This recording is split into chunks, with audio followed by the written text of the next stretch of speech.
Ma'am forever में 2cc करना जरूरी क्यों है? भाई फॉरएवर में 2cc करना बहुत ज्यादा जरूरी है। मैं आपको 3 एग्जांपल से समझाती हूं क्यों। Number 1, franchise model. फॉरएवर एक फ्रेंचाइजी मॉडल है। जैसे इंडिया में काफी सारी ब्रांड्स हैं जिनका फ्रेंचाइजी सिस्टम है। For example Haldiram's, McDonald's and Starbucks. अगर आपको इन ब्रांड्स की फ्रेंचाइजी लेनी है तो आपको क्या करना पड़ेगा? सबसे पहले 40 लाख to 80 लाख रुपीस पे करने पड़ेंगे और इसके बदले वो ब्रांड्स आपको क्या प्रोवाइड करेंगी? ब्रांड नेम, रेसिपी एंड कुछ ट्रेनिंग्स। लेकिन साथ में देंगी एक बहुत बड़ा रेस्ट्रिक्शन कि आप उस फ्रेंचाइजी को किसी और को फॉरवर्ड नहीं कर सकते। लेकिन अगर मैं फॉरएवर की बात करूं तो फॉरएवर आपको एक फ्री, रेस्ट्रिक्शन फ्री अथॉरिटी देती है कि एक बार आपने लाइफ में इसकी फ्रेंचाइजी ले ली तो आप इनफाइनाइट लोगों तक इसको शेयर कर सकते हो और उनसे भी प्रॉफिट ले सकते हो। नंबर 2, फॉरएवर आपको एक ऐसा परमानेंट लाइसेंस प्रोवाइड करती है जिसको कभी भी रिन्यूअल कराने की जरूरत नहीं पड़ती।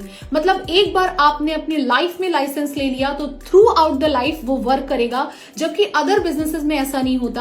अदर बिजनेसेस में अगर आप कोई लाइसेंस लेते हो तो कुछ महीनों के बाद, कुछ टाइम इंटरवल के बाद आपको उसे रिन्यूअल कराना पड़ता है, right? And number 3 and very important, forever quantity में डील नहीं करती, क्वालिटी में डील करती है। तो वो जरूर चेक करेगी कि आप, जो सामने वाला पर्सन हमारे साथ बिजनेस करने के लिए आ रहा है, क्या वो इतना केपेबल इनफ है कि उसको 1 नहीं 2 नहीं बल्कि 160 प्लस देशों की फ्रेंचाइजी दी जाए।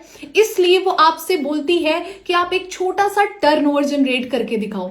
जैसे ही आप इस 2cc का टर्नओवर जनरेट करके दिखाते हो, कंपनी आपको 160 देशों की अथॉरिटी देती है जिसमें आप अपने तरीके से आराम से बिजनेस को फैला सकते हो और ग्रो कर सकते हो। तो ये चीज करना बहुत जरूरी है। अगर ये चीज नहीं रखी जाएगी तो कोई भी ऐरा गैरा नथु खैरा इस बिजनेस में आ जाएगा, फिर तो बिजनेस की कोई वैल्यू ही नहीं रह जाएगी, राइट? एंड जैसा कि मैंने कहा, company is dealing in quality not quantity.